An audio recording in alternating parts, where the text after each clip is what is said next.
Bismillahirrahmanirrahim. Alhamdulillahirabbil alamin. Wassalatu wassalamu ala asyrafil anbiya'i wal mursalin wa ala alihi wa sahbihi ajmain tahiyatan thayyibatan. Assalamualaikum warahmatullahi wabarakatuh. Jemaah salat maghrib yang dirahmati Allah, kita lanjutkan pengajian kita. Alhamdulillah ba'dal Id al-Adha, Idul Adha. Malam ini kita kembali melanjutkan. Dan sebagaimana mungkin yang pernah kita sampaikan juga, kalau bukan hanya satu pengajian yang ada di masjid ini, tapi ada pengajian-pengajian lainnya yang memang belum dimulai karena para gurunya pun sedang mencoba untuk hadir karena ada beberapa kesibukan. Insyaallah akan kita rapikan segera ke depan.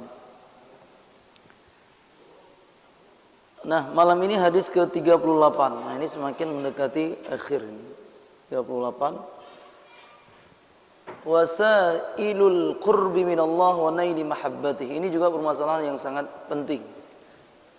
Jadi ketika saya melihat ataupun memberikan pengajian, beberapa pengajian di beberapa masjid, karena pengajian kita ini rutin katakanlah, jadi terkadang terlewatkan, terbahas permasalahan-permasalahan yang selama ini umpamanya sering ditanyakan, dipermasalahkan, didiskusikan, bahkan terkadang diperdebatkan. Nah, seperti malam ini, ketika tadi kita melihat, ya kan, hadisnya 38, 37 ini kita anggap sudah selesai ini, terkait dengan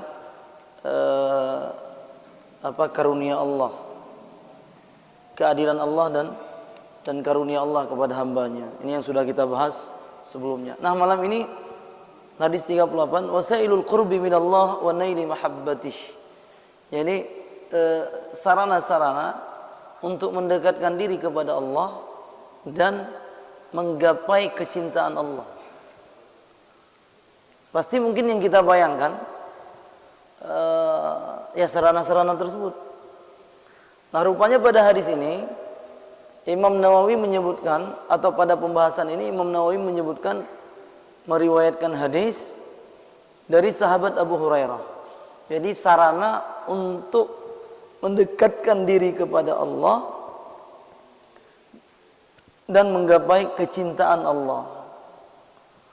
Hadisnya an Abi Hurairah radhiyallahu anhu, qala Rasulullah sallallahu alaihi wasallam, innallaha qala. Ini hadis qudsi lagi. Hadis qudsi. Allah berfirman. Jadi Abu Hurairah mengatakan Rasulullah SAW bersabda, Allah berkata. Nah, ini artinya hadis qudsi. Jadi di saat Rasul memulai perkataannya dengan Allah berkata dalam hadis, maka itu namanya hadis qudsi. Hadis qudsi. Hadis, salah satu pembagian hadis dalam ilmu hadis, ada hadis qudsi, ada hadis nabawi. Jadi hadis qudsi ini maknanya dari Allah, kemudian Rasul yang membahasakan kepada kita. Nah, kata Rasul, Allah berkata, apa kata Allah? Man adali waliyan faqad adzantuhu bil harbi. Barang siapa yang memusuhi siapa? Waliyan, wali. Wali. Atau nanti kita artikan namanya kekasih Allah. Nah, jadi ini, maka dia telah mengumumkan perang, maka aku telah mengumumkan perang dengannya. Artinya barang siapa yang memusuhi wali Allah, berarti dia telah siap berperang denganku. Nah, ini jadi di sini nanti akan disinggung terkait dengan wali tersebut. Sering kita dengar kata-kata wali. Sering kadang-kadang orang sedikit a priori dengan kata-kata wali. Iya kan? Sering terkadang orang sedikit sensitif dengan kata-kata wali. Sebenarnya kalau udah dibahas jelas apa itu wali. Jadi ini tergolong sebenarnya juga sangat penting untuk dibahas atau kita dengar. Jadi barang siapa yang memusuhi waliku, maka aku telah mengizinkan untuknya bil harbi, untuk berperang. Artinya maka berarti dia siap berperang denganku.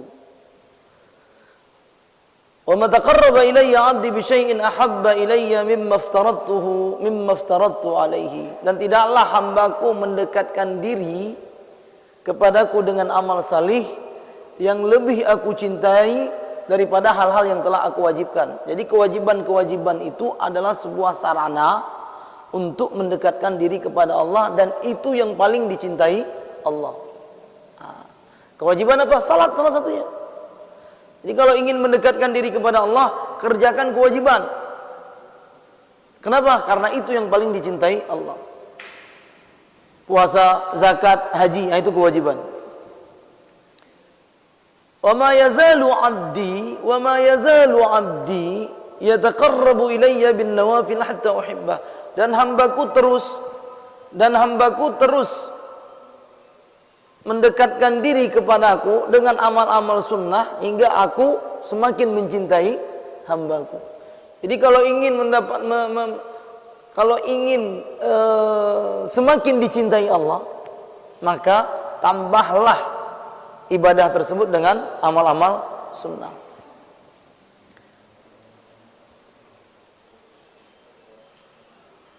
Fa'idha ahbabtuhu kuntu sam'ahu alladhi yasma'u bih wa basarahu alladhi yubsiru bih wa yadahu allati yabtishu biha wa rijlahu allati yamshi biha. Jadi kalau aku sudah mencintai hambaku, maka aku akan membimbing hambaku selalu dalam pendengarannya, dalam penglihatannya, dengan tangannya dan kaki yang dia langkahkan, semuanya itu dalam bimbingan Allah. Wa in sa'alani la'utiyannah. Kalau dia hambaku meminta kepadaku karena dia telah dicintai Allah, maka Allah pasti akan memberikan. Wala in ista'adzani la'u'idzannah. Kalau hambaku memohon perlindungan dariku, maka sungguh aku pasti akan melindungi hambaku. Rawahul Bukhari. Nah, ini hadis sahih diriwayatkan oleh Imam Al-Bukhari. Jadi poin yang pertama, jadi Imam At-Tuhi mengatakan hadis ini aslun fis suluk. Jadi dasar utama dalam perilaku manusia. Dalam perilaku manusia. Nah, langsung saja. Jadi barang siapa yang memusuhi waliku, pertanyaannya apa itu wali? Ada sebagian orang sensitif dengan kata-kata wali. Padahal hadis jelas menggunakan kata tersebut. Ya kan? Barang siapa yang memusuhi waliku, waliyan, wali. Nah, apa itu wali? Qala Ibnu Hajar, Imam Ibnu Hajar Al-Asqalani dalam kitab Fathul Bari itu syarah Sahih Bukhari mengatakan al-wali al-alim billah. Wali itu orang yang sangat mengetahui tentang Allah. Al-muwadhib ala ta'atihi, orang yang selalu dalam ketaatan kepada Allah. Al-mukhlis fi ibadatihi, orang yang ikhlas dalam ibadah kepada Allah Subhanahu wa taala. Jadi siapa itu wali? Wali itu orang yang kenal Allah, yang paling mengenal Allah, yang paling rajin ibadah kepada Allah, yang paling ikhlas dalam ibadah. Itu kata siapa? Kata Imam Ibnu Hajar. Memang tidak ada di antara kita yang bisa memveto dan menafikan, karena hanya Allah yang tahu siapa itu wali. Kita veto 100% mungkin belum tentu benar, tapi kita nafikan juga 100% juga tidak boleh. Karena kita tidak tahu siapa orang yang paling mengenal Allah, yang paling taat kepada Allah, yang paling ikhlas dalam ibadah kepada Allah Subhanahu wa taala. Siapa? Umpamanya sefulan mengatakan dia, apakah kita berani mengatakan tidak? Mungkin dia memang tahu seperti itu. Nah, ini wali. Kemudian Imam Ibnu Hajar mengatakan, menyebutkan firman Allah dalam surat Yunus 62 dan 464. Nah, ini ayat juga yang berbicara tentang wali. Jadi jangan dikira kata wali itu tidak ada di dalam Al-Quran. Ala inna awliya Allah la khawfun alaihim wa lahum yahzanun. Jadi sesungguhnya wali-wali Allah itu orang-orang yang tidak pernah takut. La khawfun alaihim. Gak ada ketakutan pada diri mereka. Ketakutan kepada siapa? Kepada makhluk. Wa lahum yahzanun. Dan juga tidak pernah bersedih. Alladzina amanu. Jadi wali itu siapa? Yang beriman. Alladzina amanu wa kanu yattaqun, dan yang bertakwa. Jadi kalau ini sering dulu sebelum kita pelajari, guru-guru kita menyampaikan, siapa wali? Wali itu orang yang beriman dan bertakwa. Siapa wali? Orang yang beriman dan bertakwa. Ini lagi-lagi tidak mungkin ada orang yang bisa menafikan, meniadakan, mengatakan tidak, ataupun memveto 100%. Karena terkait iman dan takwa hanya Allah yang tahu. Nah, ini wali. Jadi mudah-mudahan sudah jelas. Jadi wali itu ya kan berdasarkan surat Yunus 62 sampai 64, siapa itu wali? Wali itu orang yang beriman dan beramal dan bertakwa. Nah, kemudian dijelaskan pada fikih hadisnya. Jadi aulia Allah, wali-wali Allah itu siapa? Hum khullasu ibadihi al-qa'imuna bi ta'atihi al-mukhlisuna lahu. Jadi hamba-hamba Allah pilihan, hamba-hamba Allah yang telah dipilih oleh Allah, yang dia itu selalu dalam ketaatan, mengerjakan ketaatan kepada Allah dan ikhlas. Yang wali. Dan Allah Subhanahu wa taala telah menyebutkan mereka dalam surat Yunus yang tadi kita bacakan. Insyaallah tidak akan ada lagi perdebatan sini seputar wali. Hai menyedegede beriman dan takwa, kagak wali. Menurut saya, guru saya atau ulama saya atau ini, dia sangat salih, sangat alim, sangat salih, sangat taat, sangat ikhlas. Dalam pandangan saya, bisa saja ini merupakan salah satu wali di antara wali-wali Allah Subhanahu wa taala. Bisa saja di mata orang tidak, ya karena dia tidak tahu. Atau bisa saja di mata orang, ya kan, yang dia katakan itu wali Allah. Saya tidak tahu dan saya tidak boleh menafikan itu, mengatakan tidak. Kecuali kalau kita yakin memang tidak seperti itu. Nah, dikatakan di sini faruknul awwal lil wilayati huwal iman wa ruknul tsani laha huwat taqwa.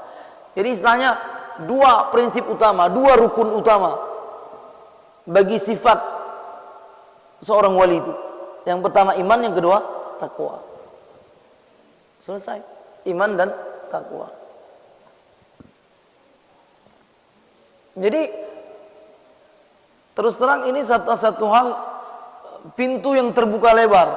Jadi siapa saja bisa dianggap sebagai wali.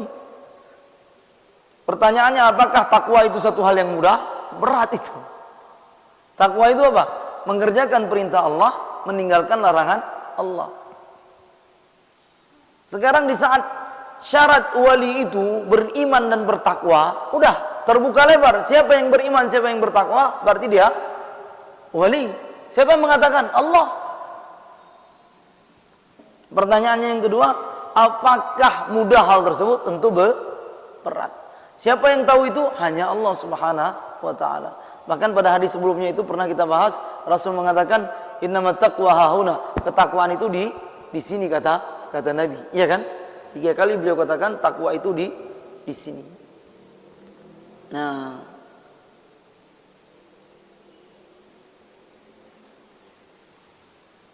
ini hal yang pertama. Nah, kalau umpamanya wali itu adalah orang yang beriman dan bertakwa, berarti sudah bisa kita klasifikasikan. Siapakah wali Allah yang paling tinggi? Wali itu kekasih Allah, ya kan? Orang yang mengenal Allah, yang taat kepada Allah, yang sangat ikhlas dalam ibadah kepada Allah. Berarti dia orang yang dicintai oleh Allah. Nah, pertanyaannya, siapakah wali Allah yang paling tinggi levelnya? Sudah pasti para nabi. Sudah pasti para nabi. Ini nomor satu. Sudah pasti para nabi dan para rasul. Yang kedua siapa? Setelah nabi dan rasul berarti siapa? Sahabat. Sahabat rasul. Itu sudah jelas. Pertama, sudah dijamin surga oleh Allah. Semua sahabat nabi masuk surga berdasarkan surat Taubah. Radhiyallahu anhum wa radu'an. Allah telah meridai mereka dan mereka pun ridha dengan ketentuan Allah Subhanahu wa taala. Sudah pasti. Jadi wali yang paling tinggi derajatnya setelah Rasul siapa? Sahabat. Karena mereka tentu orang yang paling kuat mengamalkan Al-Quran, mengamalkan sunnah Nabi. Jadi hadisnya kan tadi, barang siapa yang memusuhi waliku, ini sudah pasti binasa. Barang siapa yang memusuhi sahabat, menghina sahabat, menzalimi sahabat seperti Syiah, ya kan? Itu sudah pasti itu akan binasa.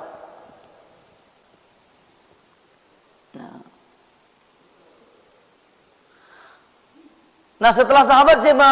Setelah sahabat siapa? Wa man jaa ba'dahum minal quruni hatta ayyamina hadhihi mimman yunsab ilal wilayah.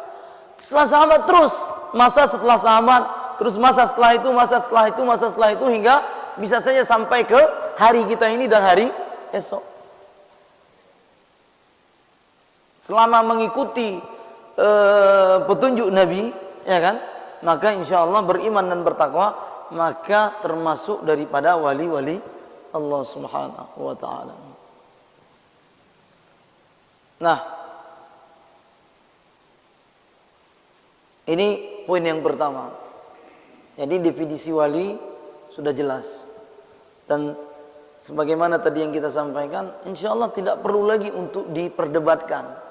Mampunya wali, hai kadang baganya wali. Hanya dan nafikan. Apakah Anda mengenal dia, mengenal ulama tersebut? Tidak, ya sudah, jangan komentari. Ya kan? Mungkin yang mengatakan dia itu wali memang mengenal, taat, salih, ikhlas. Sebagaimana guru-guru kita di Mesir katakanlah, ya kan? Yang kita mengajar, kita melihat memang kesalehan, ketaatan, keikhlasan mereka. Ada guru saya, memang saya berguru belajar Quran kepada beliau. Itu tidak pernah tinggal tahajud. Bahkan ketika menginap pun di tempat kita pun, beliau selalu tahajud.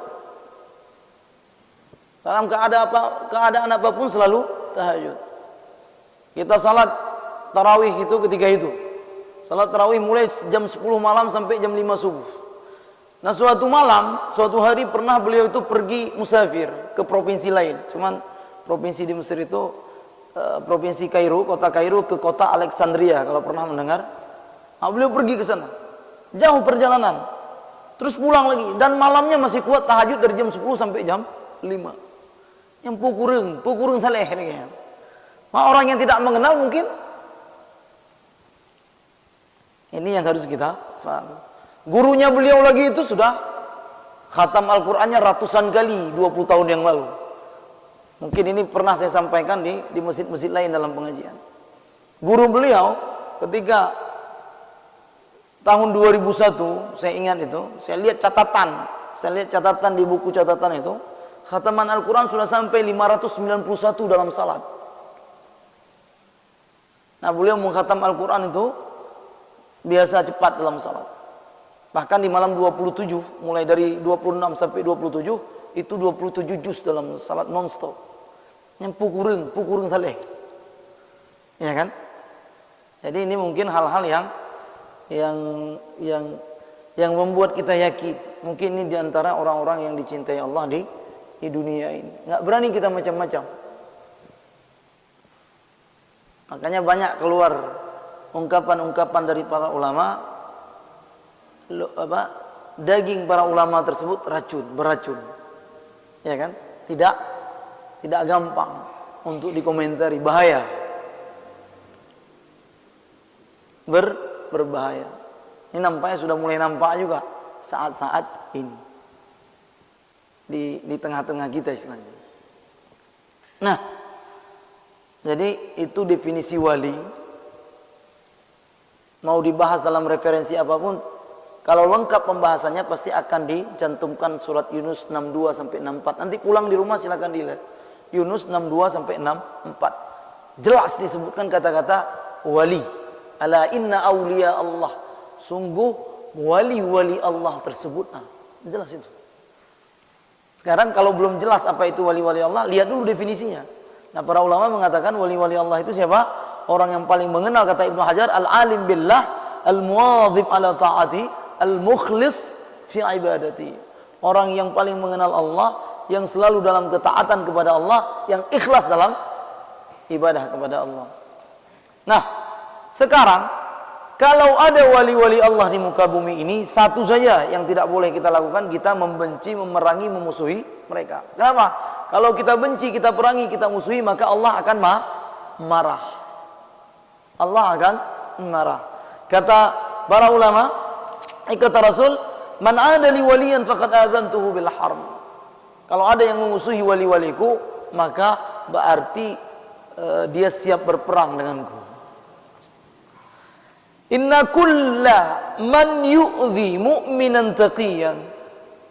Sesungguhnya bagi setiap yang menyakiti mukmin, seorang mukmin taqi yang takwa kepada Allah, au ya'tadi alaihi, memusuhi dia, baik hartanya, jiwanya, kehormatannya.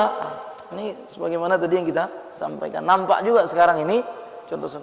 Kalau ada yang memusuhi hamba-hamba Allah dan hamba itu dia salih, taat, takwa kepada Allah, baik dimusuhi hartanya, kehormatannya, jiwanya, fa innallaha ta'ala yu'allimuhu annahu muharib lahu. Maka sesungguhnya ketahuilah Allah telah mengumumkan kepada dia bahwasanya Allah akan memerangi dia. Wa idza haraballahu 'abdan ahlakahu. Jadi kalau Allah sudah memeranginya, sudah pasti Allah akan membinasakan orang tersebut. Wa huwa yuhmil wa la yumhil. Ini sebuah juga hal yang sering kita dapatkan dalam ayat. Jadi kapan? Ya tunggu. Allah yuhmil, bisa saja Allah menunda. Wala yuhmil, tapi Allah tidak akan pernah melupakan. Dikasih terus disakiti. Seperti di Arab sana kita lihat bagaimana para ulama yang berani tegas itu umumnya dipenjarakan, disakiti dan lain-lain.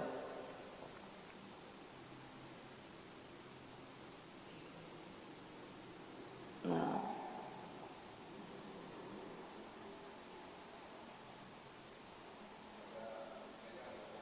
Silakan. Waalaikumsalam warahmatullahi wabarakatuh.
Bismillahirrahmanirrahim. Yang kedua dulu saya ini kan. Jadi kata aulia itu jamak dari wali, bentuk pluralnya. Jadi wali itu bentuk mufradnya, bentuk tunggalnya, aulia bentuk jamaknya. Wali satu orang, aulia para wali. Nah, itu dari sisi tinjauan bahasa. Nah, kemudian yang pertama tadi terkait dengan katakanlah keumuman, keuniversalan ini kerasulan Nabi, nubuah Nabi, kenabian Nabi itu, nah itu memang sudah merupakan sebuah keistimewaan bagi Rasul. Jadi para Nabi dikatakan diutus kepada kaumnya, ya kan? Sedangkan Rasulullah diutus untuk seluruh alam, semuanya. Bahkan pun kepada jin yang berbeda katakanlah rupa dengan kita, fisik dengan kita. Rasul diutus kepada ats-tsaqalaini. Ats-tsaqalaini ini maksudnya apa? Jin dan manusia. Bahkan ada pendapat dalam ilmu tauhid kepada malaikat. Cuma ini khilaf. Jadi Rasul itu memang diutus kepada seluruh alam. Ya kan? Alam itu apa? Al-alam dalam ilmu tauhid ma siwallah, selain Allah itu alam semua. Termasuk penghuni alam ini. Siapa penghuni? Manusia, jin, ya kan? Jin dan manusia itu sepakat. Rasul diutus kepada jin dan manusia. Sedangkan kepada malaikat ada khilaf dalam studi ilmu akidah. Nah, itu hanya khusus untuk Rasul. Sedangkan ulama tidak ada, ya kan? Keulamaan seseorang tetap berlaku walaupun dia tidak diakui oleh seluruh alam. Ini hanya keistimewaan yang dimiliki oleh Nabi saja, ya kan? Hanya Nabi saja. Sedangkan keulamaan seorang ulama tidaklah tidak diakui kecuali kalau sudah diakui oleh alam Islami. Tidak ada pernah seperti itu. Jadi bisa saja dia seorang ulama dan hanya pada satu, katakanlah satu tempat, ya kan, satu wilayah. Nah, kalau kita masuk ke dalam kajian kita seperti itu juga. Nah, ulama tersebut dia seorang yang beriman. Ulama itu kan artinya orang yang mengetahui, ya kan? Nah, ketika dia mengetahui, kemudian dia memadukan hal tersebut dengan ketakwaan, maka sudah sah secara definisi untuk dikatakan wali, ya kan? Nah, cuman apakah harus wali tersebut juga diakui oleh katakanlah alam Islami, dunia Islam? Tidak pernah, tidak seperti itu. Jadi ada umpamanya di Arab, ya kan? Nanti ada orang-orang salih di sana, alim, taat, ikhlas, bertakwa sekali. Nah, insyaallah itu mudah-mudahan, ya kan? Kita sebagai manusia ketika mengklaim seperti itu berdasarkan zahir. Kita tidak menghukum dalamnya. Yang dalam itu hanya Allah yang tahu. Jadi intinya pada poin wali ini, kalau Rasul untuk alam, seluruh alam, ya kan, alamin, ulama tidak seperti itu. Cuman para ulama ini mewarisi ilmu-ilmu kenabian tersebut. Tapi tentu tidak ada seorang ulama pun yang mampu mewarisi semua ilmu kenabian. Jangankan mereka, sahabat saja tidak, ya kan? Sahabat saja tidak ada yang menguasai semua hadis, meriwayatkan satu hadis. Ada bahkan yang tidak punya riwayat sama sekali. Nah, ini yang harus kita kita pahami bersama. Demikian Pak Ketua. Ada yang lain? Nah, ini terkait dengan definisi wali dan sikap kita terhadap wali, yaitu menghormati. Kalaupun tidak sepakat, maka jangan pernah mencaci atau menyakiti, karena akan marah Allah Subhanahu wa ta'ala.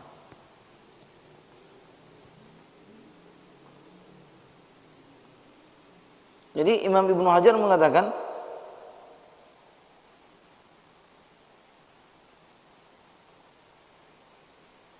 terkait dengan apa bentuk permusuhan Allah, apa bentuk perang Allah, ini banyak bentuknya, tidak terbatas pada satu. Tidak mungkin, tidak hanya dibinasakan atau dibunuh, tapi mungkin banyak bentuk-bentuk yang akan dialami oleh orang tersebut. Banyak musibah-musibah yang akan dialami bukan hanya dari satu contoh saja. Nah, ini saya rasa selesai terkait dengan pembahasan seputar wali. Ini saja, tidak ada yang lain. Nah, sekarang masuk ke potongan yang kedua. Potongan hadis yang kedua. Kan wali itu orang yang taat. Orang yang beriman dan taat kepada Allah Subhanahu wa taala. Taat itu artinya mengerjakan perintah, meninggalkan larangan. Itu arti taat. Nah, bila seperti itu, maka orang akan dicintai oleh Allah Subhanahu wa taala. Nah, sarana apa? Ya kan? Sarana apa yang bisa membuat orang dicintai oleh Allah Subhanahu wa taala atau seorang muslim tersebut dicintai oleh Allah Subhanahu wa taala? Yang pertama, adaul faraid, mengerjakan kewajiban. Nah, ini dulu nih. Ingin menggapai kecintaan Allah, keridhaan Allah, maka kerjakan kewajiban. Jadi bagaimana kita mau dicintai oleh Allah kalau kewajiban yang diperintahkan oleh Allah, yang kalau kita kerjakan Allah akan mencintai kita? Kan kalau udah dicintai berarti akan diberikan apa yang kita inginkan. Kan seperti itu. Wa hadhihi al-fa'idah sarihah fi qoulihi ta'ala fil hadits ma taqarraba ilayya 'abdi bi syai'in ahabba ilayya mimma aftaradtu 'alaihi. Ini jelas. Bila ingin dicintai oleh Allah Subhanahu wa taala, maka kerjakan kewajiban-kewajiban yang telah diwajibkan. Tidaklah hambaku mendekatkan diri kepadaku dengan amal saleh yang lebih aku cintai, yaitu dengan mengerjakan kewajiban-kewajiban yang telah aku wajibkan. Nah, ini yang pertama. Jadi Umar radhiyallahu anhu pernah berkata, afdalul a'mali ada'un maftaradallah. Sebaik-baik amal ibadah kita mengerjakan apa yang telah diwajibkan oleh Allah. Berarti sebaik-baik amal apa? Salat, zakat, puasa, haji. Sudah salat? Sudah.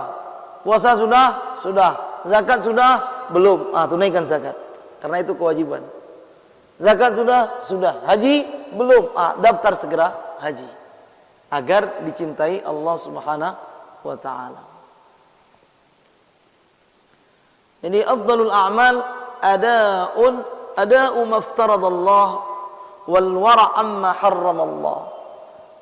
Jadi kita kerjakan yang diwajibkan oleh Allah dan kita wara' terhadap hal-hal yang diharamkan oleh Allah Subhanahu wa taala. Wa sidqun niyya fi ma indallah, dan kita jujur di dalam diri kita.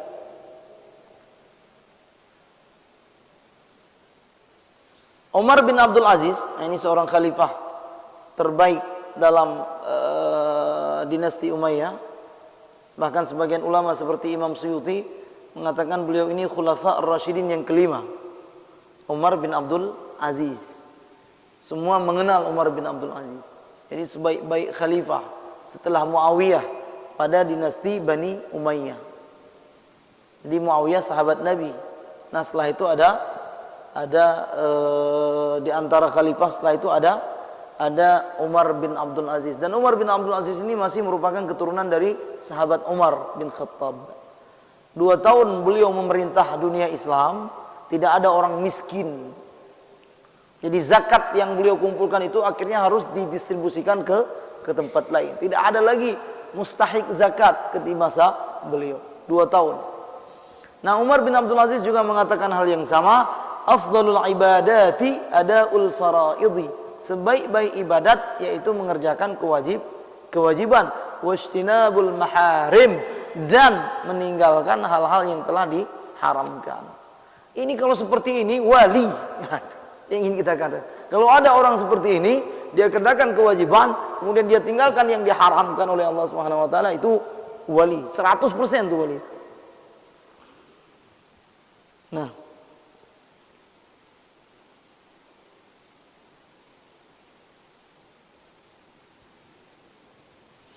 wa minal faraid al-muqarriba ila Allah taala adlur ra'i. Tentu banyak kewajiban, salat, zakat, haji, puasa, ya kan umpamanya. Nah, tapi Jangan hanya terbatas pada 4 ibadah tersebut. Semua hal yang diwajibkan oleh Allah, maka itu kewajiban. Di sini disebutkan wa minal faraid al-muqarribah, dan di antara kewajiban-kewajiban yang bisa membuat engkau dekat kepada Allah dan Allah akan mencintaimu, apa? Adlur ra'i, adilnya seorang pemimpin. Jadi di saat pemimpin tersebut tidak adil, berarti yang pertama dia telah melanggar sebuah kewajiban. Dia telah melanggar sebuah kewajiban. Kalau melanggar sebuah kewajiban, sudah pasti tidak akan dicintai oleh Allah Subhanahu wa taala. Dan di antara kewajiban-kewajiban yang bisa mendekatkan diri kepada Allah, salah satunya apa? Adlur ra'i, adilnya seorang pemimpin. Fi ra'iyatihi, pada rakyatnya. Hari ini saya berkhutbah tentang ledakan yang terjadi di Beirut tersebut. Ya kan? Ya, salah satu pelajaran yang kita ambil, kalau umpamanya ledakan yang terjadi tersebut murni human error ataupun kesalahan yang dilakukan oleh manusia, tetap ini salah satunya menjadi tanggung jawab pemimpin.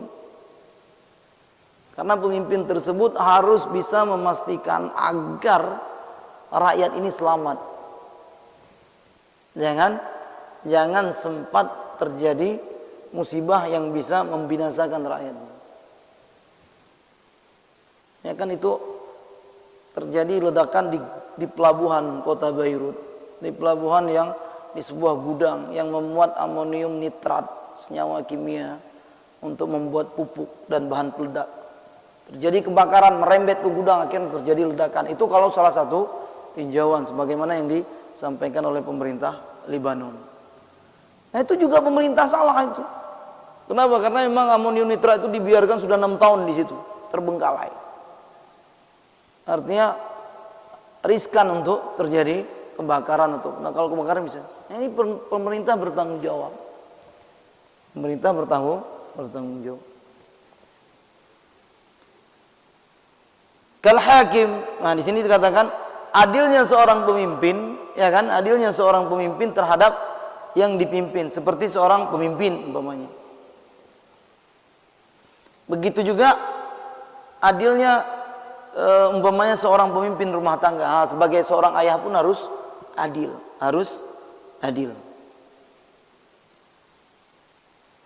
Bahkan dulu di masa Rasulullah SAW ada seorang sahabat yang dia berbagi tapi tidak adil kepada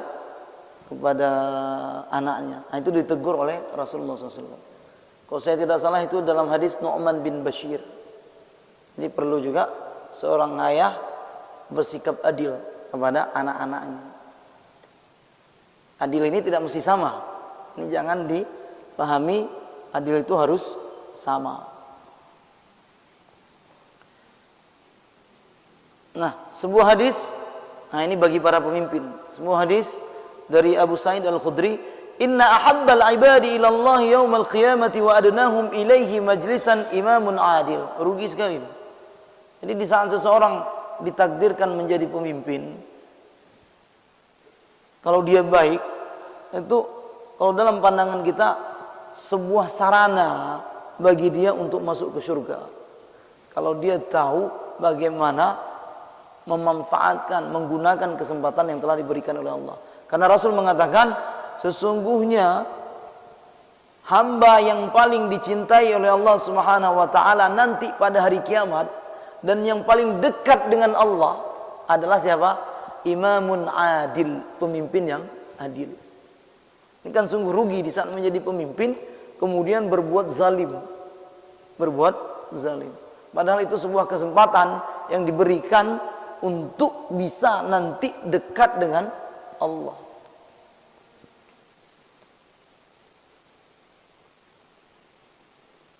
Nah, jadi di antara kewajiban mengerjakan yang diperintah. Di antara kewajiban tarkul ma'asi, meninggalkan maksiat. Nah, ini yang berat.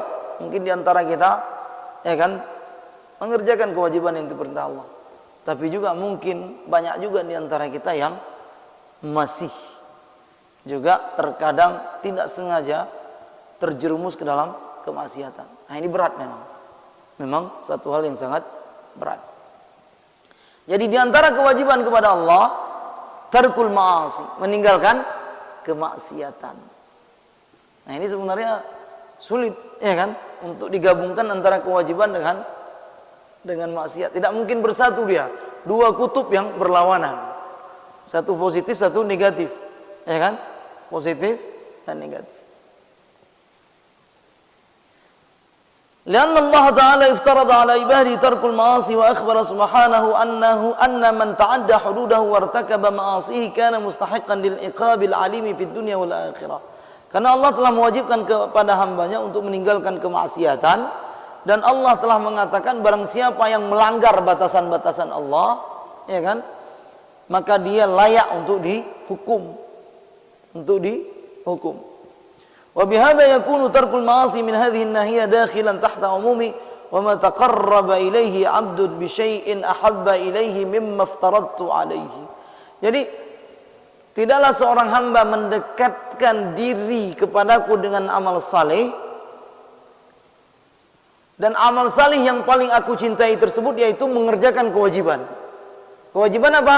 Selain amal ibadah juga meninggalkan kemaksiatan. Jangan kita bayangkan kewajiban hanya sekedar perintah saja, tapi larangan juga sebuah kewajiban yang harus ditinggalkan. Dulu ini diantara juga khutbah-khutbah yang pertama sekali kita sampaikan juga di mimbar dahulu, ya kan? Konsepnya mudah terkait, maksudnya mudah pada teorinya. Teori ketaatan ini yang diperintahkan kerjakan semampunya, yang dilarang tinggalkan secara totalitas. Nah, itu dia, itu hadis Nabi, ya kan? Idza amartukum bi amrin fa'tu minhu mastata'tum wa idza nahaitukum an syai'in fala taqrabuhu. Kalau aku perintahkan kepada kalian, maka kerjakan semampunya.